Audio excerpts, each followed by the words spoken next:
Hey everyone, it's Kieran from Fantasy Football Backers. Starting a new video for you, a weekly video where we're going to review the games that have just been played. This week it's game week 28 in the Prem. I hope all your teams came good for you.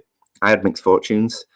I won most of my head-to-heads, but my MG qualifier, I was pretty much sunk in the last minute with Jordan Henderson getting a defensive clean sheet, 2 points, which stung me. I was ahead. I'd led the contest most of the way. I was 5 points ahead moving into the last few minutes of the game.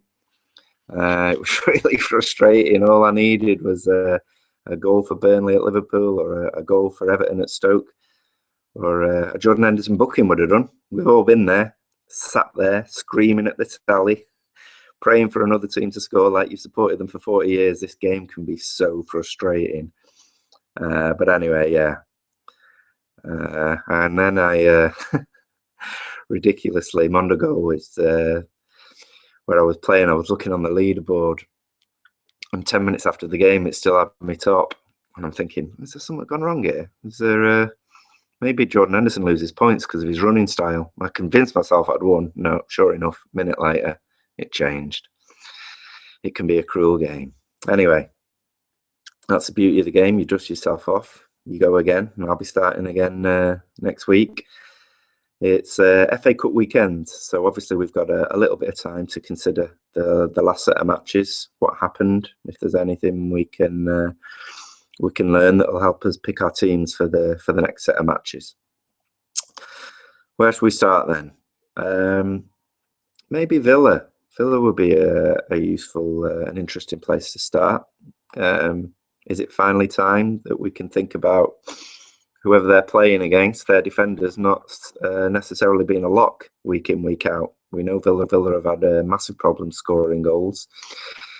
But there's just signs under Sherwood that things are going to change, and it may well be that it's not so predictable to just load your team with defenders for whoever Villa's playing anymore.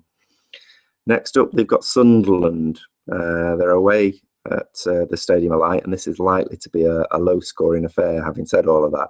So defenders from both teams are probably going to be fairly popular. What chance of a repeat performance, especially up front? Benteke, what can we read into him? Well, would that penalty restore his confidence? Although the way he took it, you wouldn't imagine there was a problem with that respect. Very calmly taken, considering the pressure he was under. But can we read anything into it, though? I think it's a little bit too early, personally. If you look at his performance the other night, it's a Route 1 goal, his first assist. He's flicked it on for Agbonlahor, and then he's tucked away a penalty in the last minute. And they're not the most reliable of indicators to guarantee the same thing happening again. So it's a little bit too early. If you look at the wider stats, I think he's only had 2 shots on target in the last 3 games. So whilst it's a welcome return to scoring form for Benteke, personally, I'm going to wait a little bit longer to see if he can repeat it. So his goal actually helped break a run of 4 consecutive clean sheets for West Brom. They've been doing really well under Tony Pulis. Their next match is at home to Stoke, I think. So again, West Brom defenders are going to be pretty popular for that one. And Berahino looks to have picked up his early season form. He wasn't playing for a while. He'd obviously fallen out with someone at the club, whether it was the previous manager Irving or the hierarchy over his contract. But since Pulis has come in, he seems to have settled again. Pulis is going out of his way to praise the lad, so it would appear he's someone who needs an arm around the shoulder. But he's getting his reward. He's back in the goals. So home game against Stoke. Stoke kept a clean sheet against Everton. It's a tricky one to call. He'll be popular. I suppose a lot might depend on whether Ryan Shawcross has returned for Stoke. Stoke themselves will be hoping to build on that win against Everton. They got goals from Moses, who's been a bit inconsistent since his return. If he's not scoring, he's not really doing a lot else. If if you're watching his points rack up, he's not consistently involved in the games. There's some players, the likes of Hazard, Fabregas, they're doing so much. They don't have to be scoring goals or getting assists to get you a decent return week in, week out. He's not one of those players.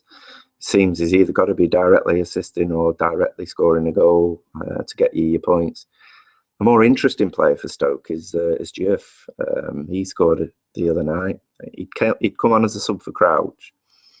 If he retains his place, he's an interesting play because he's down on a lot of sites as a midfielder. So he's definitely one to keep your eye on. Elsewhere, almost predictable late goals for both Manchester clubs. City in pursuit of the title, probably. Yeah, I can't see that happening now. Chelsea aren't going to let that lead slip. United in pursuit of Champions League, which is more realistic. Aguero, he let a lot of people down against Leicester, a home banker, and he's not quite been the same player. He's had flashes like the goal against Barcelona in the Champions League, but he's not doing it as consistently as he was since his return from injury. The talisman for City at the moment is Silva, and the big question, the thing that always separated Silva from potentially being talked upon about as one of the greats in Europe is that he didn't score enough goals.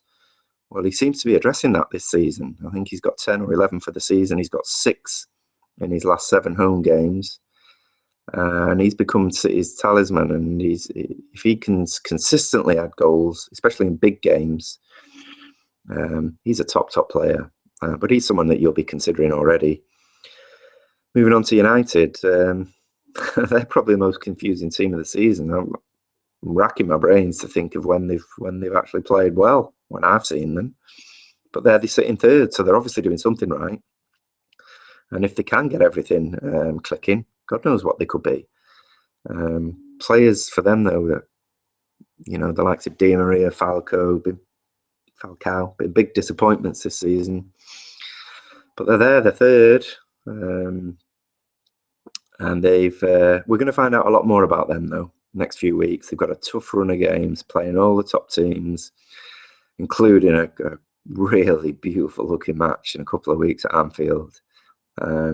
Those two teams have got so much history over the years, and for them, the thought that game could decide that one of them qualifies for the Champions League and one of them doesn't, it's not one to be missed.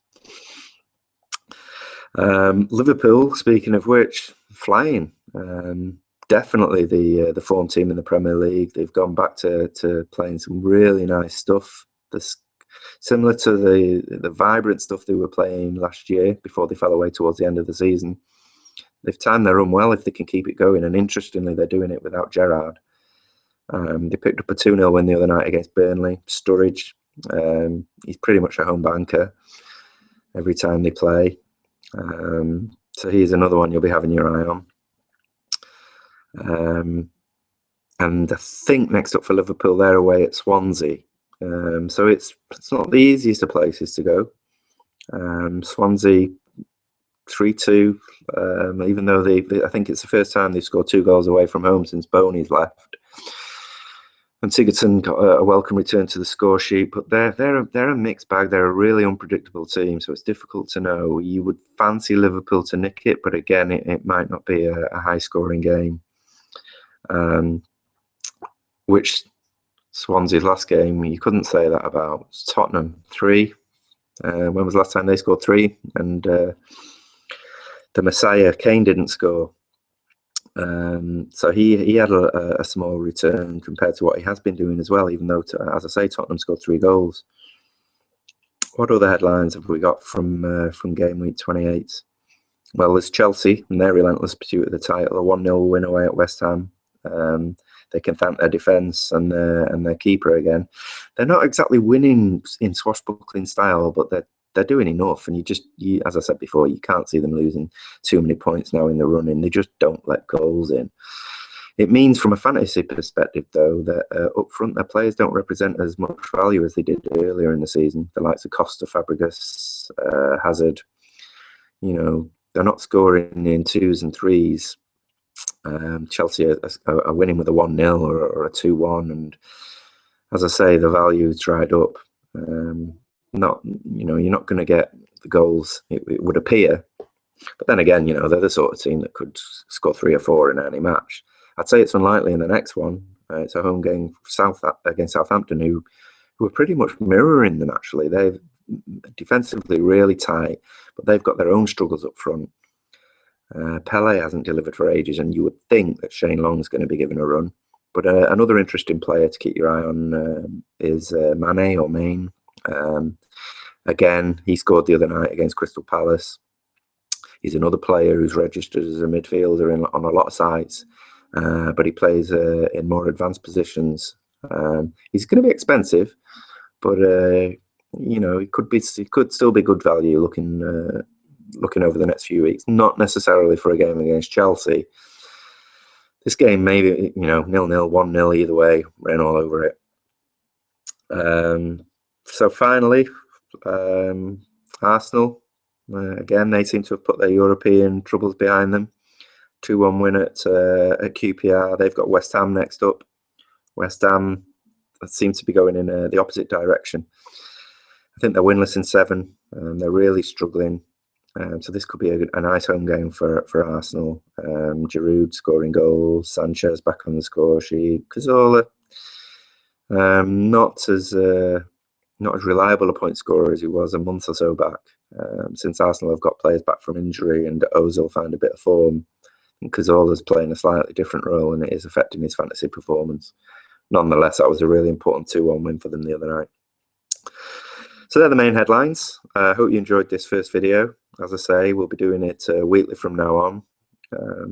We'll just pick out a few games, see if there's anything we can learn, help you pick your teams, which is what Fantasy Football Backers is all about. It's what we're here to do. So good luck if you are trying Mondogoals or someone like that. They will be running FA Cup comps, and but be sure to follow us. We'll pick up the action again when the Prem returns. Okay, it's Kieran over and out for now. Cheers.